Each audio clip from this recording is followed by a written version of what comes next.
नमस्कार। Day today news Bharat देखने वाले हमारे सभी दर्शकों का बहुत बहुत स्वागत है। डे टुडे न्यूज भारत आपसे वादा करता है कि हम पूर्णतः निष्पक्ष तरीके से पत्रकारिता करेंगे। हमारा कोई भी पत्रकार साथी किसी से भी किसी भी प्रकार का उपहार या विज्ञापन स्वीकार नहीं करेगा, ना ही किसी को करेगा ब्लैकमेल। हम समाज के बीच दबे कुचले लोगों की आवाज बनेंगे। डे टुडे न्यूज भारत ऐसे लोगों की कोई खबर नहीं चलाएगा जो भोले भाले लोगों को मूर्ख बनाते हुए उनसे धोखाधड़ी करते हैं। लिहाजा लोकतंत्र के इस चौथे स्तंभ को भी फिर से आप लोगों की नजरों में मजबूत करने की हर मुमकिन कोशिश करेगा डे टुडे न्यूज भारत। चलिए बात खबर की करते हैं, और खबर जो है वो हिमाचल प्रदेश के सोलन जिले से जुड़ी हुई है। हिमाचल में इस बार बारिश और बाढ़ ने कहर मचाते हुए कई लोगों की जिंदगी को तितर बितर करके रख दिया था। वहीं सोलन जिले की अगर बात करें तो यहाँ पर कुल 1600 लोगों की जिंदगी तिनकों की तरह इस आपदा में बिखर गई, और सोलन के तहत पड़ता सबसे अधिक प्रभावित क्षेत्र बीबीएन यानी बद्दी, बरोटी वाला और नालागढ़ माना जा रहा है। यहाँ पर बरसात के बाद प्रभावित हुए तकरीबन 271 परिवारों के पुनर्वास की योजना पर अब प्रशासन ने काम शुरू कर दिया है, जिसके बाद तबाह हुए लोगों ने जो है वो एक नई उम्मीद को बांधकर अपना गुजारा करना शुरू कर दिया है। वहीं डिप्टी कमिश्नर सोलन ने जानकारी देते हुए इस बात का जिक्र किया कि अभी 50 लोगों के रहने के लिए टेंटों में व्यवस्था कर दी गई है, और साथ ही 80 और टेंट जो हैं वो प्रशासन द्वारा आपदा प्रभावितों को उपलब्ध करवाए जाएंगे। साथ ही उन्होंने इस बात को भी रखा कि जैसे ही सरकार आपदा प्रभावितों के लिए राहत राशि का ऐलान करते हुए बजट जारी करती है तो इन आपदा पीड़ितों को तत्काल राशि भी उपलब्ध होगी, और इस वक्त भी उन्हें राहत सामग्री समय समय पर उपलब्ध करवाई जाती रही है।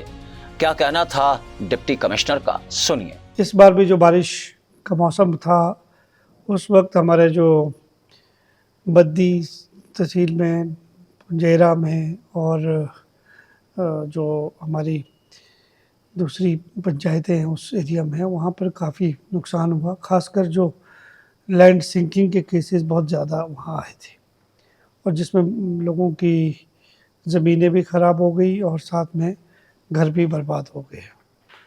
तो प्रशासन ने जो कार्रवाई थी तुरंत कर ली थी, जैसे जैसे सूचना आई। उसमें अभी तक जो है 271 परिवार प्रभावित हुए थे।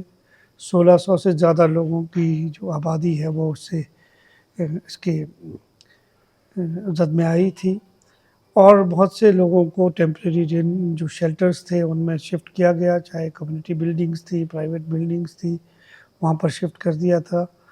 और साथ साथ में जो भी रिलीफ मटेरियल यहाँ से रेड क्रॉस से भी उपलब्ध कराया गया था, कुछ स्थानीय संस्थाएं भी आ गई थी, फूड पैकेट्स थे। और इस बार हमने हमने 50 लोगों को अच्छे टेंट उपलब्ध भी कराए हैं जिसमें लोग रह रहे हैं। और पहले हम तरपाल देते थे, इस बार किसी संस्था के माध्यम से हमने ये तरपालों का इंतज़ाम किया है, और अभी लगभग हम 70-80 तरपाल अब और देने वाले हैं उन परिवारों को जिनके पास रहने के लिए कोई ठिकाना नहीं है। ये जो गांव है हमारे, एक जामंदा डोरा है बद्दी तहसील में, एक सौरी है, बटोली कला है ना, गिनीरी गांव है, बाहा है, चंबा है, काटली है, ये सारे गांव हैं मेन जहाँ जहाँ ये स्वार घाट से लेकर जो बेल्ट है हमारी पूरी इस बद्दी की तरफ आती है, जो पहाड़ी क्षेत्र है, उन गाँवों में ज़्यादा ये असर दिखा है और वहीं ज़्यादा लैंड सब्सिडेंस के केसेस हुए। हमने सरकार को लिखा है कि किसी एक्सपर्ट एजेंसी से इन एरियाज़ का सर्वे कराया जाए, ताकि इससे जो ज़मीन धंसने के कारण है उसका पता चल सके, और भविष्य में हम किस तरह की सावधानियां रखें, खासकर घर बनाने में, या जो जहाँ इनको पुनर्स्थापित करना है इन लोगों को, वो जगह भी सूटेबल हो, ताकि वहाँ पर इस तरह की जो लैंड सिंकिंग का केस फिर से ना हो। इस बारे में हम लोग उनसे रिक्वेस्ट कर रहे हैं कि हमें मार्गदर्शन करें। हाँ, शामती में जो 2023 में लोग प्रभावित हुए थे, जिनके घर यहाँ गिर गए थे, उनको हमने कोठों के पास ज़मीन दे दी है, और लगभग 17 परिवार उससे लाभान्वित होंगे। ये बिल्कुल शहर के साथ लगती हुई ज़मीन है, तो हम कोशिश करेंगे कि एक अच्छा वहाँ पर उनका एक पुनर्वास अच्छी तरह से और एक मॉडल की तरह से ये उभर कर सामने आए। जिला भर में इस बार 227 करोड़ रुपए का नुकसान हुआ है, जिसमें ज़्यादातर नुकसान लोक निर्माण विभाग का ही है। इस बात में तो कोई दो राय नहीं कि हिमाचल प्रदेश के बीच सामान्य से हुई अधिक बारिश ने इस बार जो है कहर सा मचा कर रख दिया था।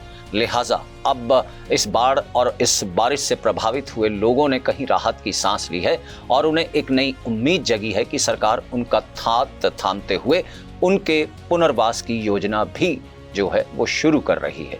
कैमरामैन जॉनसन के साथ मैं गगनदीप नारंग और सोलन से हमारे सहयोगी अमर पुंज की यह रिपोर्ट थी।